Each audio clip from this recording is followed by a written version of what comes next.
तारांकन भूतिया हवेली की कहानी। तारांकन शहर से दूर एक सुनसान गांव के कोने में एक पुरानी हवेली खड़ी थी।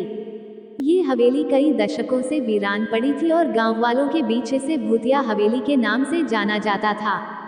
एक रात बारिश की बौछारों के बीच एक युवा पत्रकार अर्जुन ने हवेली के बारे में सुनी कहानियों को सच साबित करने का फैसला किया।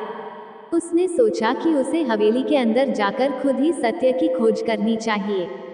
हवेली के अंदर कदम रखते ही उसे ठंडी हवा का झोंका महसूस हुआ। उसकी लाइट्स एक के बाद एक बुझने लगी और हवेली के अंदर अजीब अजीब आवाजें सुनाई देने लगी।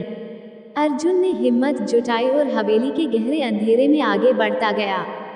वो एक कमरे में पहुंचा जहां दीवारों पर खून के धब्बे थे और एक पुराना पलंग पड़ा हुआ था।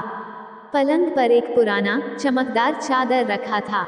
अर्जुन ने चादर को हटाया और उसके नीचे एक पुराना काले रंग का बॉक्स मिला।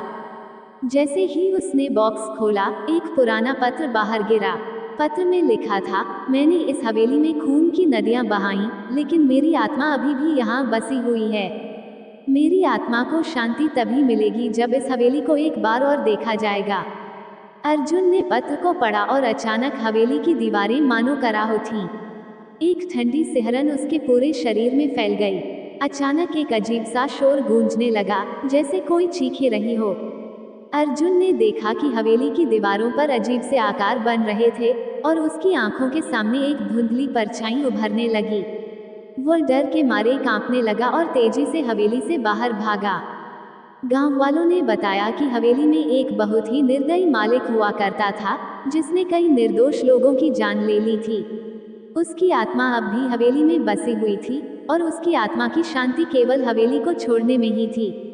अर्जुन हवेली से बाहर आकर वहां से कभी वापस न लौटने का फैसला किया।